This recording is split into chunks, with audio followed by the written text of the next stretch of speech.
Hey there everyone, Mikey here. Today I'm giving you guys a quick tutorial on transcribing in the most fast and efficient way. I've done it in the past before and I found a technique that really allows you to transcribe footage very quickly, accurately, and it gives you a nice clean document in the end. So I'm going to give you guys a quick tutorial through it today. So the software is called Inkscribe. It's totally free for Mac and PC. The trial version is all you need, and it has full functions that you need in order to stamp time codes really quickly and efficiently. There's another software, it's called Transcriptions.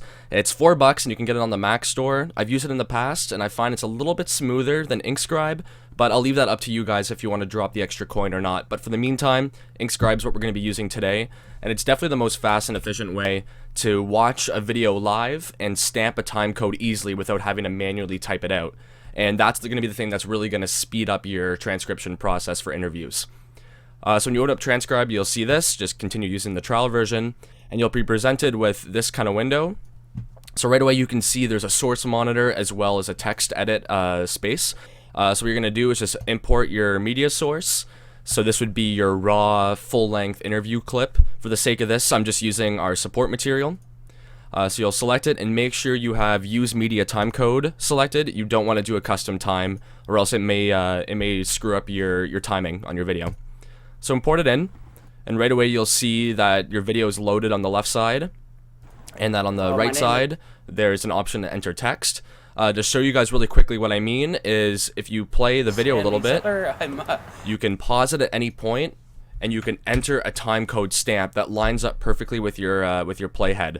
So that way, no matter where you are in the video and you pause it, you can enter the keyboard shortcut that I'm about to show you, and you can stamp in the time code right away. So this is going to save you a lot of time manually typing out your time codes, and it'll be a really quick and easy way to listen, record, and export. So let me show you just two really helpful key bindings you'll need.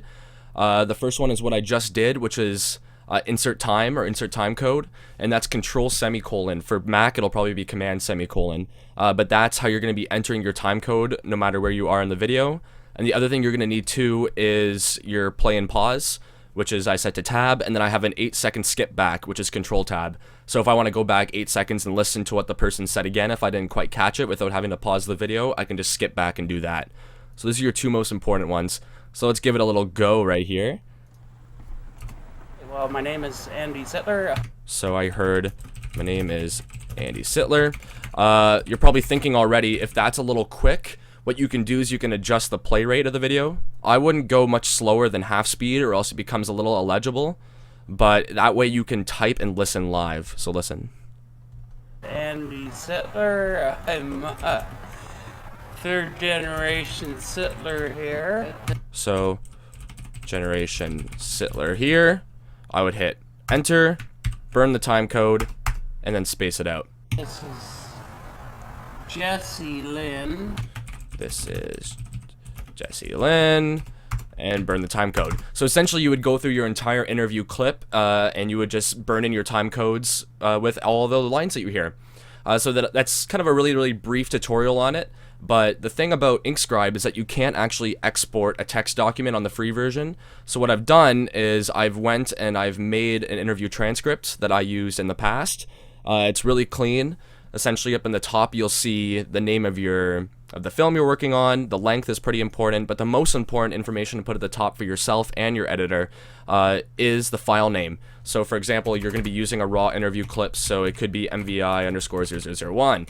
And that way, when your editor is editing and wants to go back and do a quick control find for a specific line or a question that the interview may have asked, they can easily navigate to the raw interview file, find the quote they need, and then locate that in the Avid timecode. Put your participants up top and their initials as well, because every time you introduce a new character, they come back and someone shifts. You're going to always want to start it off with their initials at the top. That way, if your subject is jumping back and forth between your interviewer and your subject, you're not mixing them up in the transcript and you know who's talking at what time.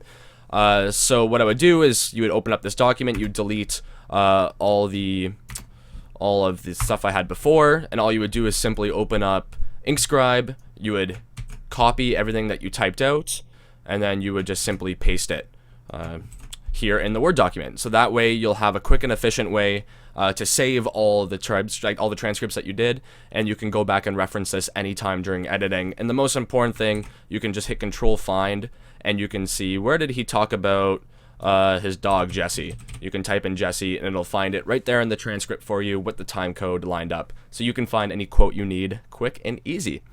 So I hope this was a helpful tutorial. Hopefully this will save you guys some time on your transcripts and your editor some grief.